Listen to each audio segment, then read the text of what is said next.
Efeso bi awolo icho eten. Kede klenklen kuku ke ashikuku neji nyoma ke eten. Paulo teemo sanile bofo. Ene hewa nimi Paulo nimi ji Kristo Yesu bukle fonyo hanye je majiambile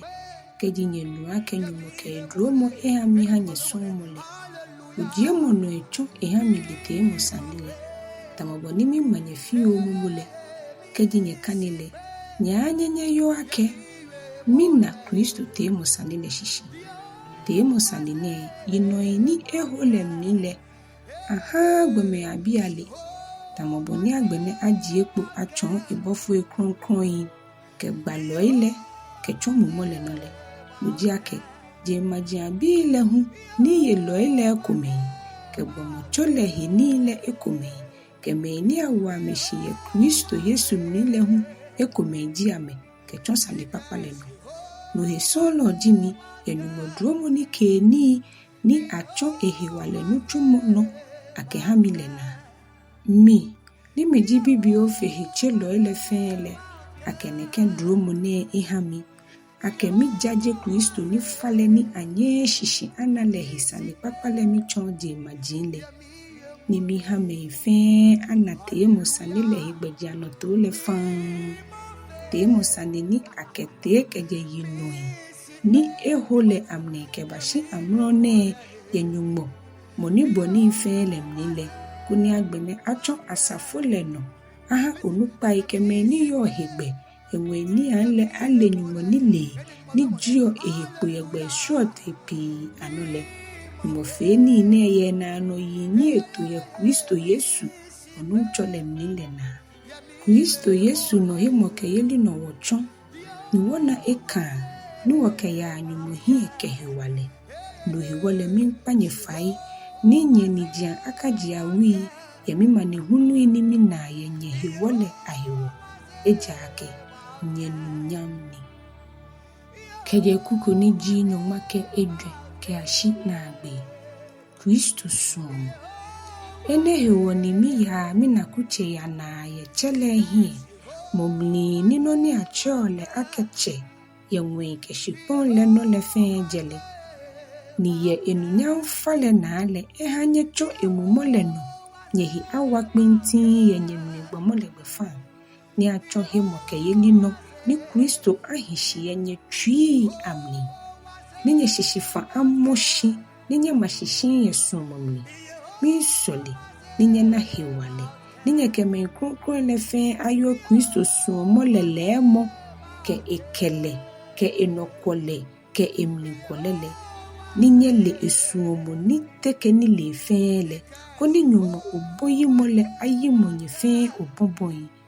chimoni nyo efio ke teke ono baba o fe ni wakwa ifai lo wodro ye ehewale ni troni ye womnile na ale le angwa nyam aha ya safole mni ke Kristo Yesu mni ye yino efeno ke ashinano amen hallelujah Efeso bi awolo icho edwe keje klenklen kuku ke ashikuku ni jinyoma ke ikpa ekome femu ye Kristo bo chule mni no hewale mi ni miji bokle fonyo ye nu chole mni le mimpanye fai akenye nye boni sachemoni akechenyele nye ake hishiba fe ke po fe mo fe ke tuishi to fe nye nananye hanyehi ke so nye bo amode nye ke hijole pa ni fionyele ato ekome fe mo ni jomu mole ngole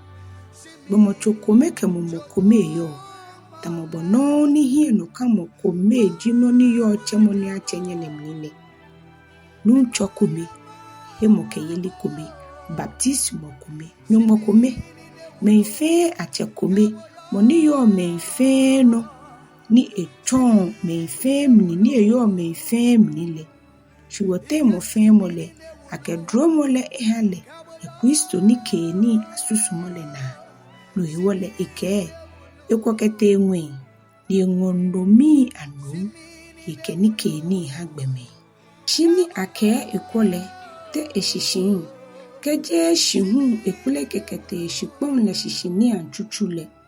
moni kple keshine le no hu ji moni kokete wenfe ayite koni eyini fia ubole ile no ehame kome chomobofoi me kome le gbaloi me kome hu sani papa shieloi ni me kome hu no peloi ke chonloi efe ne koni akesa hechelo le ahaso monu chumole ke Kristo bomochole twa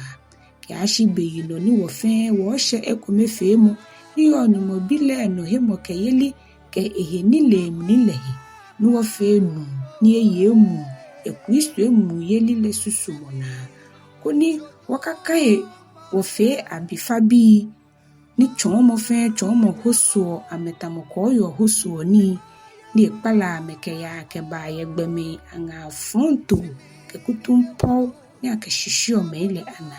chimo wofe anokwafu yesu omomni ni wodra ye ni bi fe gbefan tamo Kristo iji yichole le emne gbomochomu le fe chon talo ni ahalele no emomu ehe eshimoshimo ehe noye ni ehe mo ehe ni kehe no fe ehe no metwe ni jogbanle eha gbomochole da ni ema ehe yesu omomni keje kuku ni jinyoma ke pawo ke ashina agbe walahi ye Kristo ni no he wale mi ke imi mano mi ye nu chole mi ake nyeka nyi atamobo ni jembi le nyo ye ame yakadwemo le mi don eja ke amedwemo mi ewodu ni me pojinji ame ye nyuma wala gbefan ake ni nile eka ame ni ametwi hu ekpilile amebe henumoni don he wole amenwo amehe amehanyenwentwibo ya mekehe jomo chunya gemoni fe kwa chinyele je nakan nyakase Kristo le keje yemni akenyenu ehe ni achonye ni yemni hu tamoboni ji anokwale Yesu minile akenye sheno ni ji gbomomomo yenye saje mbale na gbomo ni efite yeshishumo se dile anale nyefon ni nyechomo mehe yemumu ni nyekedron le gbefan ni nyegbomo he ni abo yenumosubano ye anokwa jale ke hechemomni tamu atade no he wole nyesha amale nyefon ni nyetemu fe moke na anyu awie anokwale eja akegbomo choko mehe ni jiwo nyemli afua chinye kafia isha hunu aka nyoshi yenyemli fuleno asan nyaka mmea abonsan legbe moni juole eka judon chie bomode ni ekele die je ni dia chunu chumo papa kuni na noko ni eke hamoni ehia lele wiemo shako aka jenye na kra himu wiemo ni ehia kuni hamona ni amushi ni akedro menu nuole chinyaka fia nyumomo konkron le ni do ni lemni asonye na ye atokpo mobile ni hamni jomo kemini la kemini fuke blomo ke oshekuyeli ke efonfe se afo ayenyete chinyemni ahia ahaha nyehi nyemuso achonchon anye yenyehi nyeke fafa anyehi tamobono ni nyumo ke fanye ye Kristo mnile hallelujah.